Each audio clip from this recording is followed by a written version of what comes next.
Hi friends, welcome to Sikdar's academy. Sikdar's একাডেমিতে সবাইকে স্বাগত।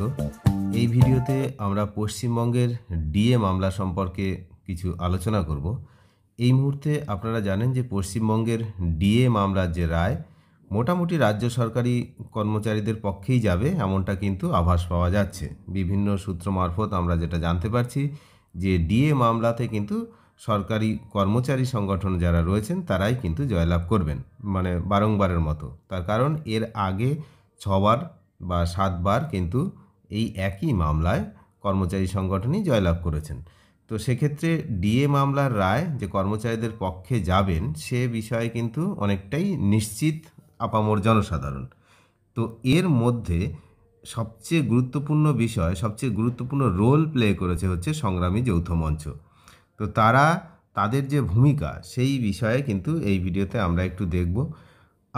আপনারা জানেন যে confederation of state government employees তারা কিন্তু দীর্ঘদিন ধরে এই মামলা লড়ছেন, এবং যখন থেকে এই সংগ্রামী যৌথ মঞ্চকে পার্টি করা হয়েছে এই মামলার সঙ্গে, তখন থেকে কিন্তু এই মামলার যে মোড় সেটা কিন্তু একটু অন্যদিকে যাচ্ছে এবং জয় প্রায় নিশ্চিত, এমনটাই কিন্তু মনে করছে এই মুহূর্তে সংগ্রামী যৌথ মঞ্চের কর্মীরা। কি বিষয় না, শেষ বেলায় সংগ্রামী যৌথ মঞ্চ রাজ্য সরকারের সেই বিষয়ে সামনে তুলে ধরল যে বিষয়ে কিন্তু রাজ্য সরকার ইতিমধ্যেই কিন্তু দুর্বল।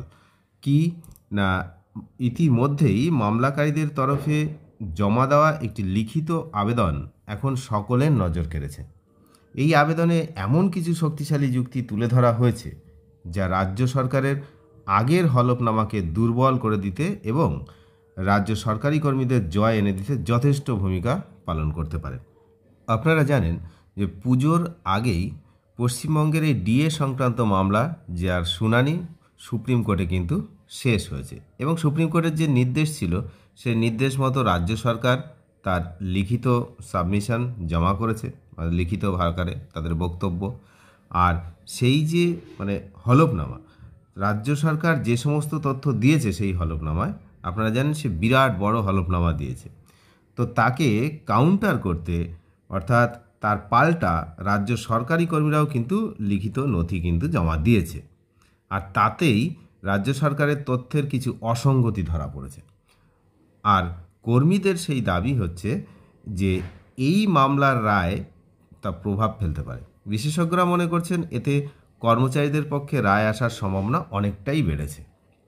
মামলাটি এখন শুনানি সম্পন্ন এবং রায় সংরক্ষিত অবস্থায় রয়েছে।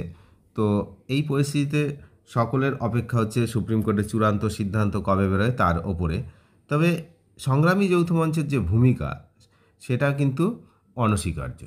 কনফেডারেশন যেমন 2016 সাল থেকে এই ডিএ মামলা চালিয়ে নিয়ে আসছে, ঠিক তেমনই সংগ্রামী যৌথ মঞ্চ এই মামলায় পার্টি হিসাবে যুক্ত হওয়ার পর পশ্চিমবঙ্গের সরকারি কর্মচারীদের অধিকার রক্ষায় সক্রিয় ভূমিকা পালন করছেন।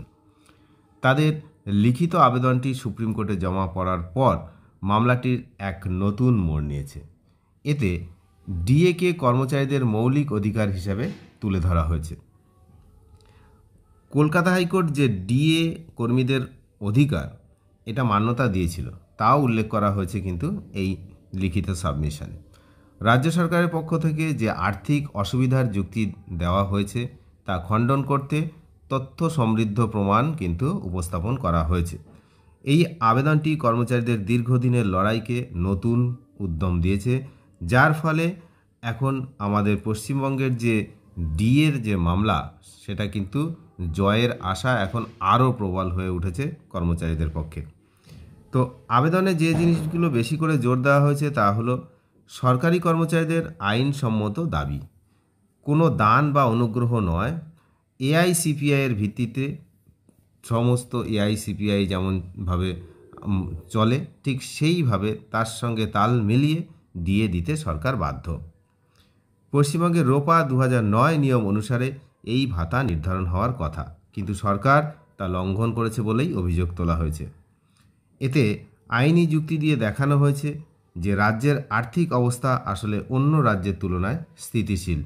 কর্মচারীরা এই লঙ্ঘনের ফলে অসুবিধায় পড়েছেন বলে উল্লেখ করা হয়েছে। ডিএর এই যে বিষয়টা কর্মচারীদের মধ্যে কিন্তু আশার সঞ্চার করেছে যে সংগ্রামী যৌথ মঞ্চের এই যে লিখিত সাবমিশন এত জোরালো এবং শক্তিশালী, এতে কিন্তু কর্মচারী যে সংগঠন রয়েছেন বা কর্মচারী মহল তাদের মধ্যে কিন্তু এই মামলা আশার সঞ্চার করেছে। তো এবং আবেদনে আরও অনেক রয়েছে, তার মধ্যে যেমন কেরালা, মেঘালয় এবং সিকিমের মতো রাজ্যগুলির উদাহরণ দিয়ে কিন্তু তুলনা করা হয়েছে। এবং ইতিমধ্যেই আপনারা জানেন যে ঝাড়খণ্ড, উত্তরাখণ্ড, মধ্যপ্রদেশ তারাও হচ্ছে প্রায় সরকারি এআইসিপিআইয়ের সমান অর্থাৎ কেন্দ্রীয় সরকারের যে রুলস সেই নিয়ম অনুসারে কিন্তু তারা ডিএ দিচ্ছে, ঘোষণা করে দিয়েছে। তো পশ্চিমবঙ্গের আর্থিক অবস্থা এদের থেকে খারাপ নয়, বরং কিছু ক্ষেত্রে ভালো বলেও তথ্য দেওয়া হয়েছে।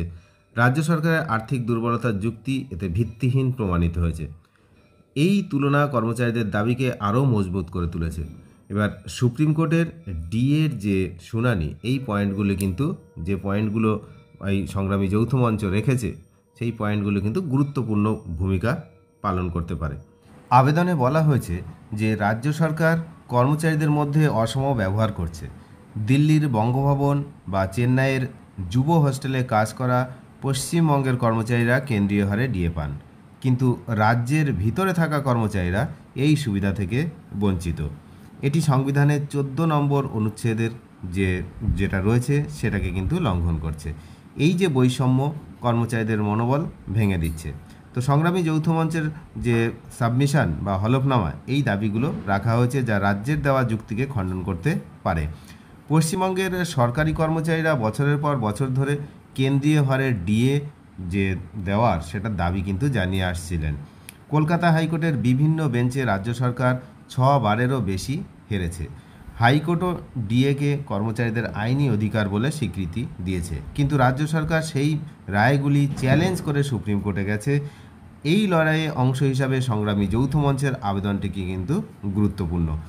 এবং আমরা যেটা জানা যাচ্ছে যে এই যে রায়, সেই রায়টা কবে নাগাদ আসতে পারে, নভেম্বর ডিসেম্বর এই 2 মাস, অর্থাৎ এই বছর যে বছর চলতি বছর 2025 তার মধ্যে কিন্তু রায় ঘোষণা হবেই, এমনটাই মনে করা হচ্ছে, যদিও সুপ্রিম কোর্ট এই বিষয়ে কোনো তারিখ এখনও ঘোষণা করেনি।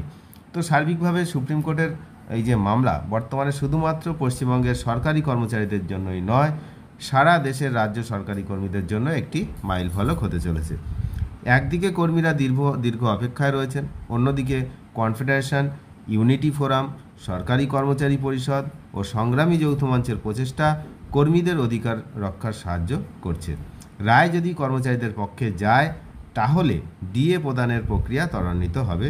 এতে অন্য রাজ্যের কর্মচারীরাও কিন্তু আইনি লড়াই লড়তে সাহস পাবেন। তার কারণ তারা যখনই দেখবেন যে পশ্চিমবঙ্গের কর্মচারীরা আইনি লড়াই লড়ে তাদের প্রাপ্য অধিকার বুঝে নিয়েছেন, তখন যে সমস্ত রাজ্যে এখনও পর্যন্ত এইরকম কেন্দ্রীয় হারে ডিএ দেওয়া হয় না বা অনেক কম ডিএ দেওয়া হয়, সেই সমস্ত কর্মচারীরাও কিন্তু এবার এই আইনি লড়াই লড়ার সাহস পাবেন। পশ্চিমবঙ্গের উদাহরণ টেনে তারাও কিন্তু মামলা করতে পারবেন, কারণ সুপ্রিম কোর্টের রায় একটি সার্বিক রায় হয়, যেটা সারা দেশের জন্য কিন্তু যথেষ্ট কার্যকারী ভূমিকা পালন করে।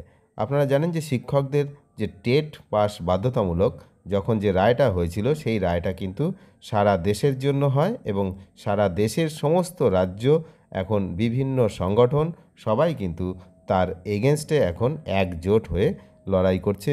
রিভিউ পিটিশন, রিট পিটিশন সমস্ত কিন্তু কিছু করা হয়েছে। তো তেমনই ডিএ মামলার একটি সার্বিক জয় বলেই মনে করছেন কর্মচারী সংগঠন। অনেক ধন্যবাদ শেষ পর্যন্ত দেখার জন্য। চ্যানেলে নতুন হলে অবশ্যই চ্যানেলটিকে সাবস্ক্রাইব করে সঙ্গে থাকবেন। Thank you.